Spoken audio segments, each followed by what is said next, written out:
India has an incredibly interesting history that unfortunately only seems to begin in Western schools when the British conquered it.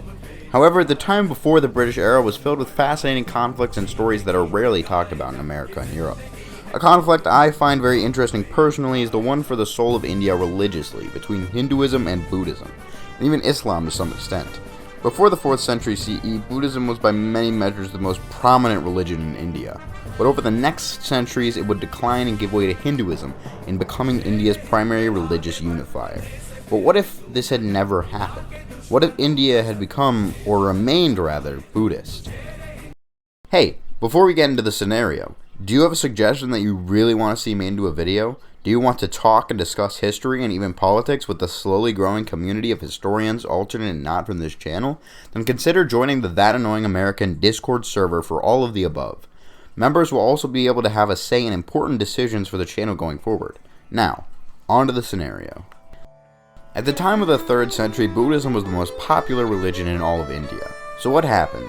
Well, of course, its decline happened for many reasons, but I'm going to vastly oversimplify it to 3 major ones, which all led to Buddhism losing out in the end to Hinduism. These being, the decline of urbanization in India, reforms to how Indian Buddhism functioned which prevented its continued spread, and the internal split within Buddhism. Firstly, the decline of urbanization in India during the early modern era. The urban classes of traders, merchants, and such were all largely Buddhist. As India became less and less urban, the power and wealth of Buddhists declined. Secondly, changes in Buddhism which made it less susceptible to spread within the Indian populace. What changes am I referring to? You see, Buddhist monks aren't allowed to get their food themselves. They need to receive it from other people. So the monks would need to go into the town to beg for food. It is during their trips into the villages that they would preach to the commoners. But over time, they received their food more and more from food taxes local rulers would supply to them, therefore limiting monk-commoner contact. The second change is the Dharma becoming more scholastic, thus making it even less appealing to common folk. Thirdly and finally, the internal split within Buddhism. In the time of instability following the fall of the Gupta Empire, a new sect of Buddhism was founded, Tantric Buddhism. Then in the 8th century, the split became even more prominent.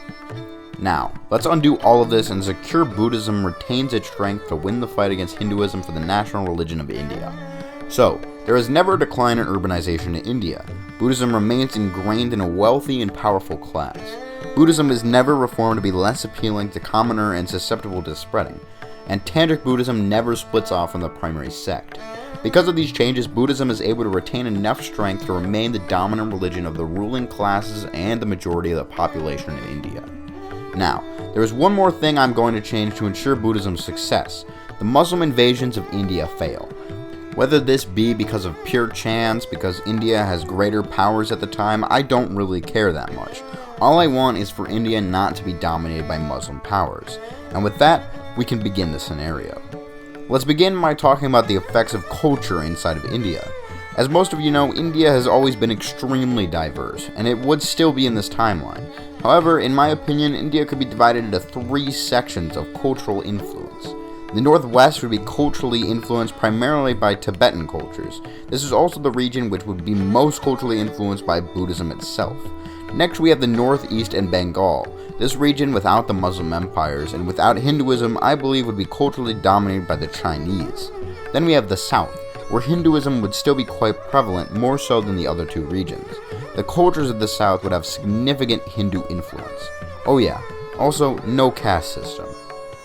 It is in the northeast where I believe the next great unifying empires would emerge from, for a variety of reasons.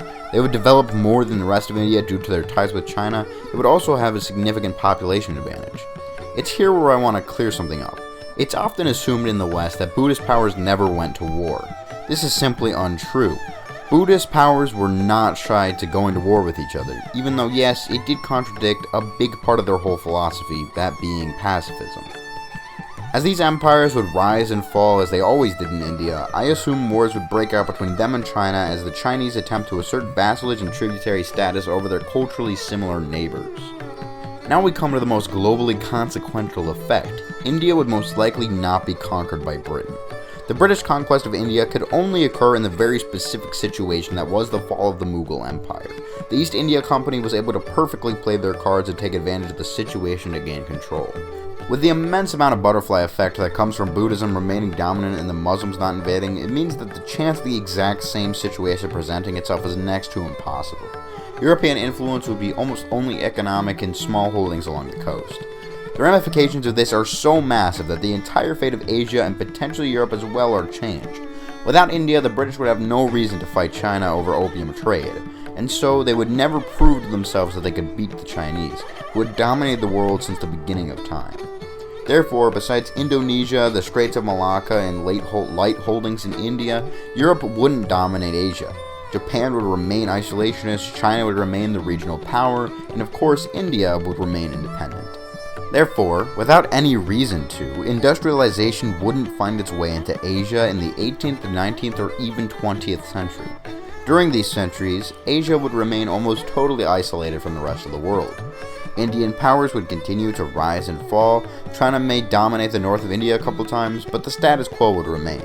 But then, in the late 20th century, as the Europeans and Americas became so modernized in comparison to China, industrialization and nationalism would finally force itself into Asia, which would completely overturn the social structures of Asia.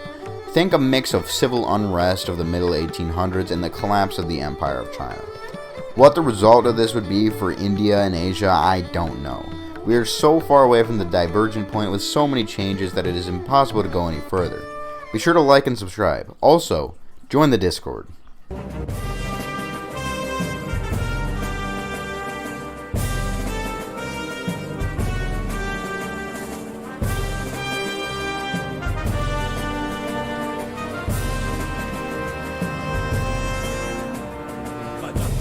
बढ़ाए जा खुशी के गीत गाए जा ये जिंदगी है कौम